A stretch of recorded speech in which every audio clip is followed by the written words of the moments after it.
Hello everyone, welcome to teachers clock. Hope that all of you are fine.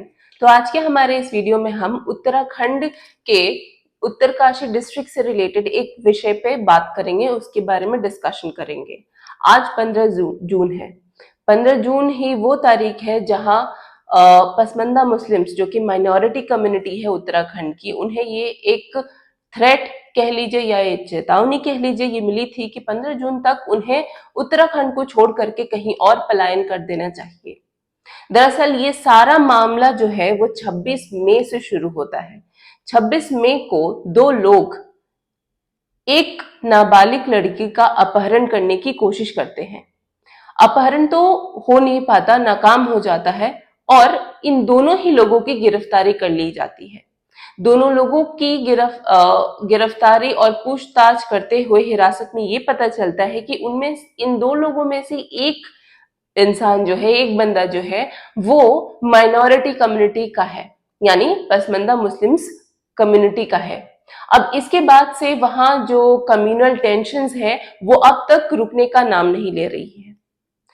ये सामाजिक जो उपद्रव है ये बढ़ते ही जा रहा है, जिसके तहत वहां दूसरी जो कम्युनिटी है जो मेजॉरिटी में है, और जो बीजेपी सपोर्टर्स भी आप कह लीजिए वो है, हिंदुत्व का जो नारा लगाते हैं वो कह लीजिए वो है, उन लोगों ने इन माइनॉरिटी कम्युनिटी के लोगों के दुकान को तहस नहस कर दिया, तोड़फोड़ मचा दी। और ये इतना ही नहीं, इतने तक भी वे लोग ना रुके और ऐसे रैंडम कॉल्स किए उन लोगों को, माइनॉरिटी कम्युनिटी के लोगों को, और खुली चेतावनी देते हुए कहा कि आपका अब यहाँ से दाना पानी उठ जाना चाहिए, इस राज्य में आपके लिए कोई जगह नहीं है।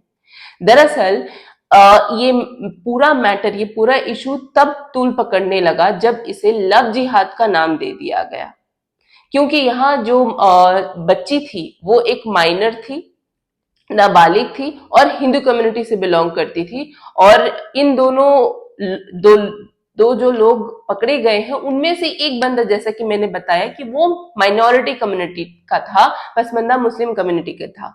इस वजह से इस पूरे मामले को लव जिहाद का नाम दे दिया गया और इसके बाद से जो उपद्रव मचा हुआ है उत्तराखंड में वो रुकने का नाम नहीं ले रहा है। एक छोटा सा ऐसा कह लीजिए कि टाउन, वहां इस तरह के उपद्रव से वहां के जो मासूम लोग हैं, जो आम जनता है, वो काफी ज्यादा खस्ते में आ गई है और परेशान है। लेकिन पॉलिटिक्स है कि थमने का नाम नहीं ले रही है। एक तरफ उपद्रवी लोग हैं जो दुकानें तहस नहस बर्बाद कर रहे हैं, लोगों की जीविका छीन रहे हैं और उन्हें ये धमकी दे रहे हैं, बकायदे पोस्टर सर्कुलेट करके, उन्हें दीवालों पर लगा करके, और ये चेतावनी देते हुए कि हम हिंदुत्व के समर्थक हैं, हम ऐसे लोग हैं जो समाज को बिगड़ने नहीं देंगे। इस वजह से आपको ये चेतावनी दी जाती है कि आप 15 जून तक इस जगह को छोड़ के, इस राज्य को छोड़ के निकल जाएं।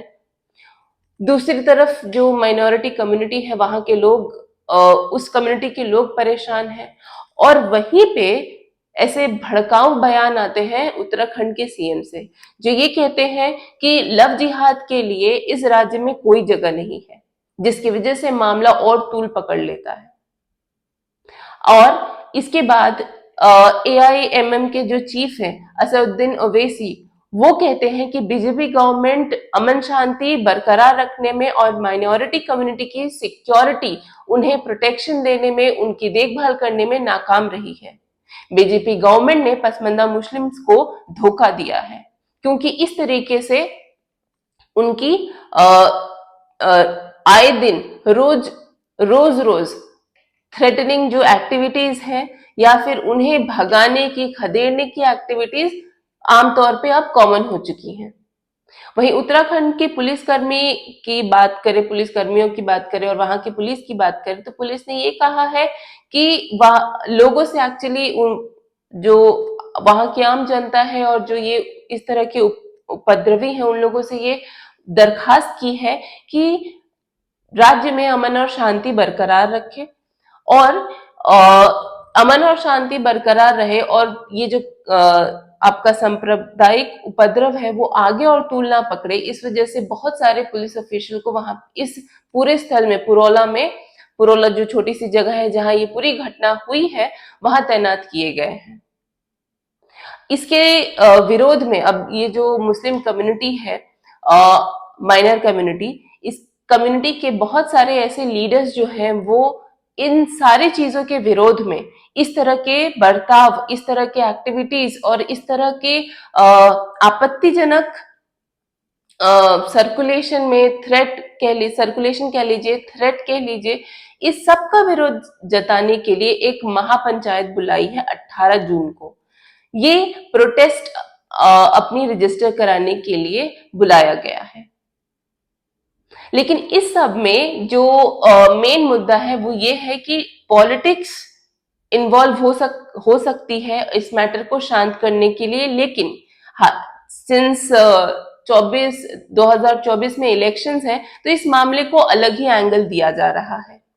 पुलिस इन्वॉल्व होकर के इस तरह के मामलों को शांत कर सकती है, लेकिन मेजॉरिटी कम्युनिटी हावी हो रही है। लोग एक दूसरे को एक्सेप्ट करके पूरे मामले की जानकारी रखने के बाद अपनी टिप्पणी कर सकते हैं या फिर अपने व्यूज सामने ला सकते हैं, लेकिन वो भी ऐसा ना करके अपने गुस्से को अलग ही तरीके से इस्तेमाल कर रहे हैं।